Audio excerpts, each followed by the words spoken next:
Let's get to it. Okay, YouTube, what's going on? It's Mesa Fail back at it with some Destiny, or I should say, bad name's McGillicuddy, back at it with some Destiny. You guys know me and my terrible aim. In this video, we're going to review HAWKMOON again, because it's changed a bit since the April update. And also going to talk about the current meta, give my thoughts and opinions, because I've been playing a lot of PvP, well, mainly to get HAWKMOON clips, but also test everything out. I want to hear from you guys in the comment section what your thoughts are on the current meta since they've changed everything. Now, I think they finally got HAWKMOON right. I feel like it's in a really, really good place. I don't think it's too overpowered. I don't think it's too underpowered, okay? I think the problem with it was, well, range. And range, that was the problem. The thing really didn't have good range. And I was running into a lot of people using HAWKMOONs, okay?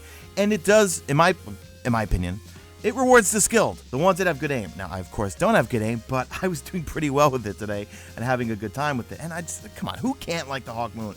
It looks cool, it sounds cool, it is cool, and now it's very, very viable in PvP. Now, I do use it in PvE also, but not that often. We'll talk about the changes, blanket changes they did to hand cannons, but also we'll get into the changes to HAWKMOON specifically. But just in general, when it comes to hand cannons, I'd rather use something in PvE with like Firefly or Outlaw. I got my new Monarchy hand cannon. I just got a really cool one from Varix. I've been using that. So HAWKMOON, I think for me, and it's me, let me know in the comment section what you guys think. I like it as a PvP gun only. So let's get the housekeeping out of the way. The rate of fire is 22, the impact is a whopping 81, that's not considering the 3 bonus damage bullets you're going to get. Range is only 26, but this is an older image and they just buffed the range with this last April update. Stability is at 51 and the reload is really slow at 39. Now, first off, with hand cannons just in general, the only change they made to them was they increased the amount of ammo you can carry, and that's PvE and I believe PvP. I was spawning in every time I would die with 633 rounds for my HAWKMOON. So I'm going to slow a few clips down later so we can actually take a look at the damages in PvP. I'm just going to read this verbatim from the April update. Although HAWKMOON still has the highest damage to magazine ratio for hand cannons, the last round of changes left the weapon feeling inaccurate.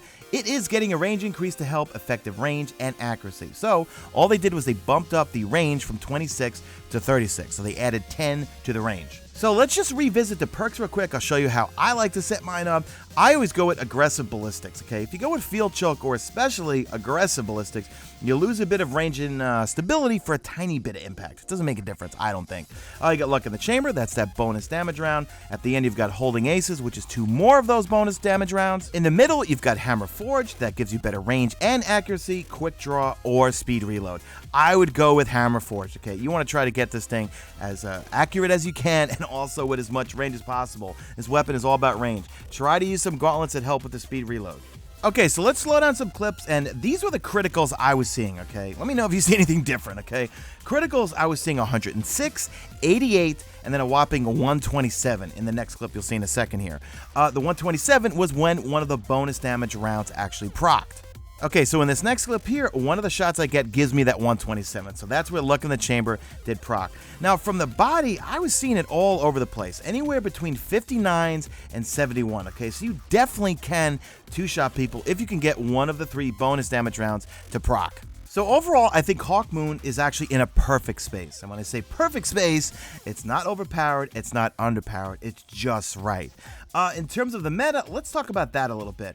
I'm seeing a lot of variety, which is pretty refreshing, to be frank. It's not just all Mida multi-tool bags, and even though I'm one of those, I still love Mida. And Mida is still good, just doesn't flinch people like it used to. Not seeing all last words, although last word is still just as obnoxious, but I think last word works better now if you aim down sight as opposed to just blind hip firing that damn thing.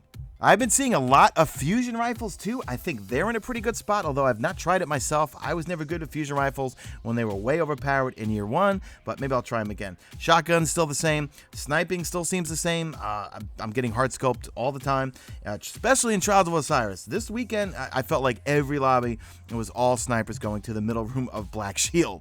So that is my review of HAWKMOON post-April update. I'm enjoying it. I like having variety. I like not having to only use my Mida multi-tool bag to try to have a decent game. And also, let me know in the comment section what your thoughts and opinions are on the current meta. So that's it. Drop a like in this video, only if you see fit. Follow me on the Twitter, @Mesa Sean. Check out my stream. Links will be in the description. And that's it. I'm out of here, like Vladimir.